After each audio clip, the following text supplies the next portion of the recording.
So we've been looking at Barbara Reed as an author and as an illustrator and how she uses plasticine to illustrate her books, her children's books. In particular, the subway mouse, she's got a very good tutorial on YouTube on how to create Nib, the subway mouse, and how she does it with plasticine. So we've been watching that to come up with ideas of how we might want to use plasticine for our illustrations. We've been talking about the texture, how she uses texture, how she uses different techniques for spreading and rolling. So she's got some great books out, and our next step will be to make a draft of our drawing and then start with our plasticine. So I actually did this art originally when I was in grade 6 and we were looking at Barbara Reed, and I still have it to this day. It's wrapped in plastic.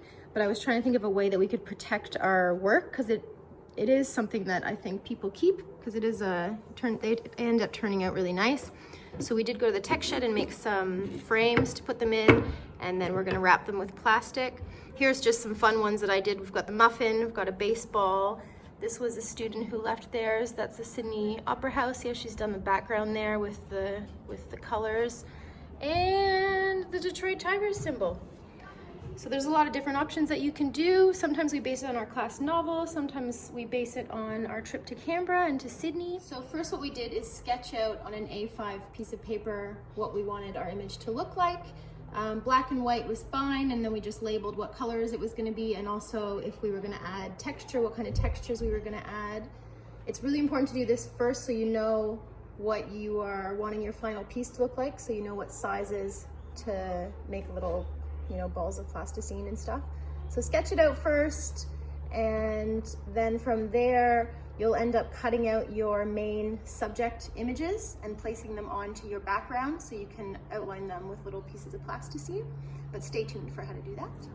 So like Barbara Reed says in her tutorial, you want to start with the background layer of your photo and then work your way up and forward to what's going to be in the foreground. The background is actually quite difficult. It can be very wearing on your finger because you're having to push very hard. You want to grab a piece of the modeling clay color that you would like to use. Make sure there's no other colors that are mixed in with it, or they will spread throughout your picture. And then you want to push down. Sorry, I'm trying to video this and do it at the same time. And you really want it to catch. You really want it to catch on your picture. Oh gosh, this is a disaster. Okay, that's not going to work. Stay tuned. So you want to try to make sure that it catches on your picture, and then you need to push quite hard, and then you're just going to push it for as long as it'll go until you've got none left. Grab a little bit of more plasticine and then go again until you've covered your whole space. Your finger will get a bit sore. You do have to press quite hard if it starts to come up. So if I press too hard here, it will start rolling up. That's okay. You just grab a little bit more and fill in the details as you go. But it should spread pretty nicely. I'm not going to worry too much what the middle looks like because my main subject is going to be on top of that, but I will go and texturize before I move on to my main subject. So you can take, when you want to start blending in colors, take little bits, and once you've got your background there, the color will slide really nicely and really easily and make some streaks. Obviously, because red is such a dominant color against yellow, you don't need much for it to really spread and make streaks through the sky. So like that actually went a long way. But if you put too much, you can always grab some yellow and put it over it, and it'll help blend it and cover up that red. But I want the sky to be quite streaky and the background to be abstract for what I'm trying to do, so that doesn't bother me. But depending on what look you're going for, you might want to have a bit of a less streakiness. Okay, so it was starting off looking pretty ordinary, but just with adding layers and blending the colors, it's starting to look better, which is good. It's still, if you see close up, looks a bit rough there. So once I've got it where I want it, I'm just gonna go and push down so it doesn't have that breakage in the little bits of plasticine. And as you can see up here, there was a tiny bit of black that got into one of my colors that I pressed, and it just pushed itself all the way through my art. So really be careful that you don't have dark pieces in your light pieces. I can still take a lighter color and go over that little dark bit, but it's better just not to have to do that, because even still you can tell that it's a bit darker than the rest of it, which is not what we want. But my main image is gonna go on top of that anyways. And then you also wanna look for these little rolled up bits because they don't look very great. So just push them in and try to have it nice and flat. Bye, Tabby. Awesome. So once you're done your background, you wanna cut out your image, your main image, so then you're able to trace it on. I've got it laid here. My main image is gonna be white. So I've taken the white plasticine and rolled out a really thin line of it. You want it to be pretty thin because it's going to be your outline. And then I'm just gonna follow it along the side of my image and push it in onto the background, following along my car there. And then I'll lift up my image and have it outlined on my paper. So once you've outlined it the way that you'd like and you're happy with it, you can push down your outline. And from there, you're going to drag your outline inwards. So you probably won't get too far, but it'll be enough to start making your image the color that you want it to be. So just kind of push down, drag inwards, push down, drag inwards, all the way around as much as you can. So as you can see, the background is still relatively flat, or sorry, my main image is still relatively flat to the background.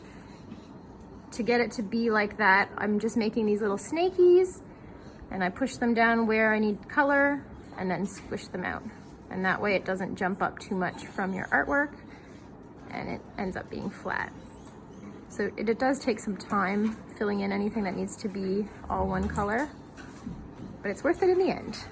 When it comes to making the little bits that sit on top of your main image, I often will build them first on the table and sculpt them the way I want, and then I'll just move them to where I want on my image.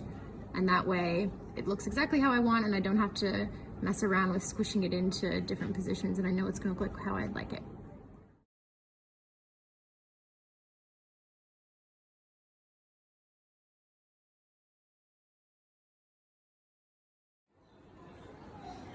So while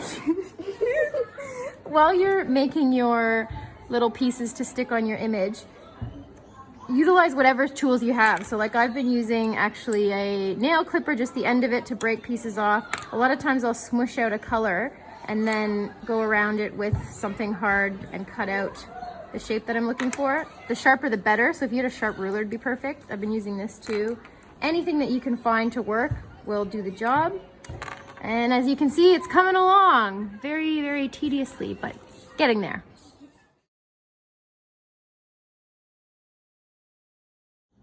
So I've found with coloring things in, if you just use the bottom of a pen, because it's kind of rounded, and the snakies that you've made, you can just squish them together with the pen, because your finger tends to end up sliding into other colors and has colors on it usually from the other colors you've been playing with, but this one seems to work pretty well. Hot tip. So now I'm gonna go through and add some texturizing. Because I've done a car and a car is quite a smooth surface, there won't be much texturizing, but if you were to do an animal or lots of grass area, you would have a lot more texturizing because you could do fur and leaves and grass. But I've only got a dirt road here, so I've just taken a nail file and I'm gonna go through and put some dots in to signify like little road dirt. Thought about putting a dirt mark on the car, but then I thought better of it. Thanks. I was trying to do a little bit of sun exposure on the window. Not happy with it. Using a spoon now to dig off the, oh shoot, didn't mean to do that. Using a spoon now to dig off the color that I don't like, so it doesn't keep getting higher and higher and raised up further. Spoon edge is pretty sharp, so that works well.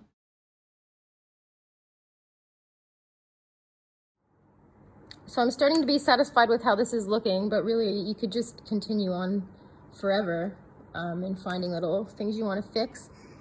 What I've been doing is going over just any little bits that need to be pushed down with the pen, making sure everything's molded together the way I want it, getting rid of any little colors that seeped in where they shouldn't have. Last thing I need to do, you can either roll out a little snake of a color really, really thin if you want to write your initials in the corner, and probably the year would be good as well, so you know the year that you made it. You can roll out really, really, really, really, really thin and do it, or you can just use a paper clip and just write it in. I think I'll do that because I don't want it to take away from my picture at all. And really it's just for the purpose of knowing who did it and when they did it. But yeah, it's up to you what you do. I think that's all I can say for tips as far as making your plasticine art. I hope you enjoyed it. I just wanted to say a big thank you to Cara Lee for helping me film all of these little excerpts and having such a still hand. Cara, your words this year of encouragement and kindness and your humor has been such a blessing to our class, and I'm so thankful that you have been in our class this year, and I'm gonna miss you when you graduate. Also, a big thank you to Barbara Reed. So I originally was inspired to do, to work with plasticine when I was in grade 6. So this was the one that I made in grade 6. It's seen better days. It's actually in Canada at the moment, but I kept it all these years. And I just loved it. It was I can still remember working on it when I was in grade 6. So I definitely wanted to redo that with my class when I had them in grade 6. And I've really enjoyed making art every year. So big thank you to Barbara Reed. We had a look on her profile. She's 72 this year, which she would have been in those videos when she was, what, at least 20 years ago. So her legacy has been carrying on, and we were able to do this fun art because of her tutorial. Thank you, hope you enjoyed.